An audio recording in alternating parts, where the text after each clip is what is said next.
Mark, you wanted to say something earlier, Mark. Did you want to come in? Go on, Mark. I was going to say, Bass, you know when you had your kids on the pitch at Wembley? Yeah. I bet you named them as subs. I tried to, but the referee wouldn't accept it.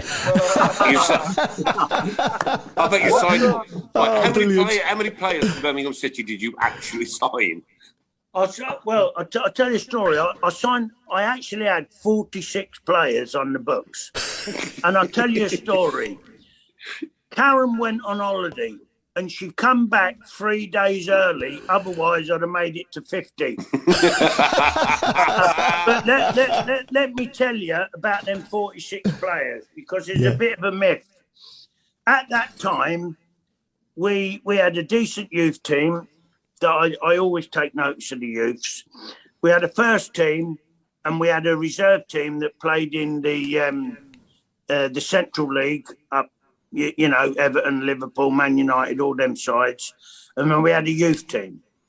Now, the youth team, under 18s, it was too big a jump, in my opinion, to go from that to play in our reserves at Everton, Liverpool, Man United and all that. So I needed something in between. So I joined a league called the Capital League, which was a London league, really. And we played our under-21s in that. And we won the double in that, which didn't get any publicity at all. But it helped me develop young players that I had coming through. And at that time, the first team used to have 14 players, only 3 subs. So we had 14 players for the first team, 14 players for the reserves in the Central League, and then another 14 for the Capital League, which makes you up to 42. But we had a few extra, you know what I mean? So it's a bit of a myth I had 46 pros. I did, but some of them was on like 100 quid a week, a lot of them. You know what I mean? Yeah, it wasn't a big burden, but what it did help was us to develop younger players to become first-team players. Alan wanted to come in as well. Do you want to come in, Alan? I was just thinking about an incident. We were watching that. I was watching that team with you. You were in the stand at Sutton United, Sutton Coldfield, and Danny Wallace was playing, and he cut in from the right and had a shot, and everybody round was applauding, and you said, "Stop clapping, you'll want more money." Well, you know Danny Wallace very well, then. Out of all the players that you signed, Barry, who used to make you laugh the most? And have you got any funny stories you can tell us? He's got loads. Oh, Paul, stop it. You're going to be here till a week next Thursday now. If I started with them, I'd miss the game Saturday at Middlesbrough, lads. No, wow.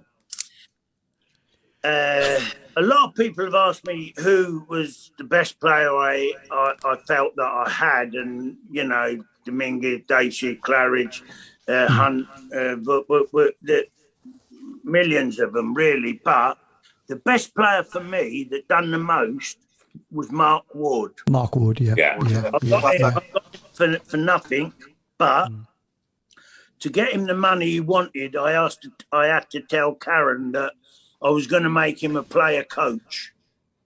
I never made him a player coach, but that's why I had to tell Karen to get a few more quid. But Wardy was brilliant on and off the field. He was a great leader of men. Everybody looked up to him, you know what I mean?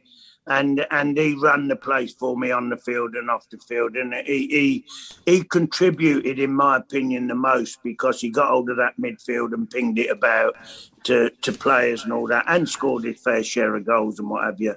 So I think Wardy made the biggest influence on the thing. We had such banter in them days, such wonderful togetherness and team spirit. I wouldn't like to pick one different guy out, because they all took the out of each other, and it was you know what I mean? It was a laugh. It really was. Yeah. I remember Ricky turning up in his his BMW he had with the bass bin in the back, with the roof off. Yeah. You could hear him. You could hear, he was arriving in Yardley. You could hear him from Solihull, like arriving to training. Yeah. Ricky, crazy man.